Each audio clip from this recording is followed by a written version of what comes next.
De la danse assez complexe d'un essaim jusqu'à la communauté numérique mondiale qui le soutient, eh bien le monde de l'abeille est bien plus vaste qu'on pourrait l'imaginer. On va donc décortiquer ensemble cette ruche devenue globale. Et pour commencer, quoi de mieux que cette invitation d'Happy Service, qui est l'un des plus grands portails apicoles au monde. Il nous souhaite la bienvenue dans ce monde captivant des abeilles. Et franchement, c'est un monde qui mérite qu'on s'y attarde. Bon, pour vraiment comprendre l'apiculture, il faut d'abord comprendre l'abeille elle-même. Et l'un de ses comportements les plus incroyables, c'est sans doute l'essaimage. Alors, l'essaimage, qu'est-ce que c'est au juste? On pourrait croire à du chaos, une sorte de panique générale. Mais pas du tout. En réalité, c'est la méthode naturelle de la colonie pour se reproduire.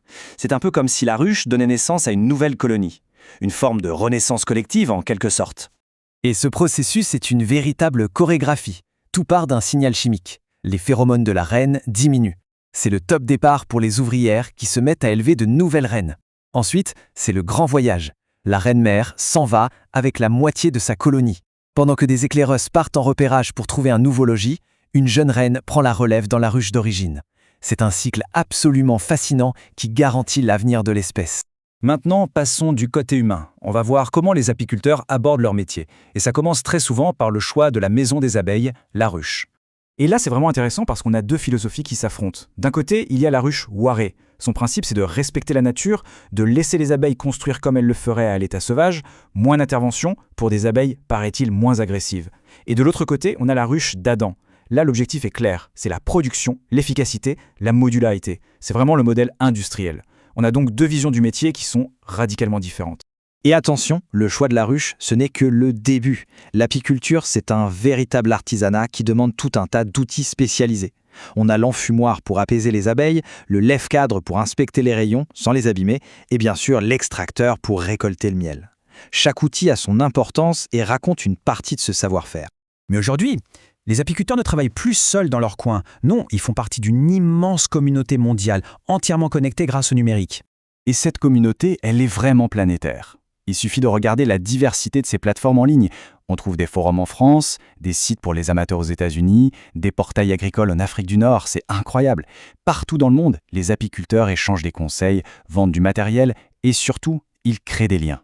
Et cette phrase de l'ITESAP, l'Institut de l'abeille en France, résume parfaitement l'esprit de cette communauté mondiale. Tout est basé sur un dialogue permanent entre les scientifiques, les professionnels de l'industrie et bien sûr tous les passionnés sur le terrain. Ce dialogue, il est d'ailleurs plus important que jamais. Pourquoi? Parce que cette grande communauté mondiale fait face aux mêmes menaces, à une lutte commune. Et ce qui est crucial de comprendre, c'est que le danger vient de partout à la fois. C'est une bataille sur plusieurs fronts. Il y a les parasites, comme le terrible acarien varroa, il y a les prédateurs, comme le frelon asiatique, il y a le stress chimique dû aux pesticides, et par-dessus tout ça, il y a le changement climatique qui vient tout perturber. C'est vraiment un combat complexe. Mais face à tous ces défis, le monde de l'apiculture ne baisse pas les bras. Au contraire, il ne se contente pas de survivre. Il innove. Et ces innovations peuvent être assez surprenantes. Tenez, par exemple, on utilise maintenant l'intelligence artificielle. Comment? En analysant le son d'une ruche pour détecter des signes de maladie très tôt, bien avant qu'ils ne soient visibles. C'est une façon de protéger les abeilles beaucoup plus efficacement. La réponse est donc aussi complexe que les menaces. Ça passe d'abord par la sélection génétique, pour essayer de créer des abeilles plus résistantes. Ça passe aussi par de nouveaux outils, des ruches connectées, plus intelligentes. Et bien sûr, ça passe par le partage des connaissances, grâce à ce grand réseau numérique mondial, pour que les solutions se diffusent le plus vite possible.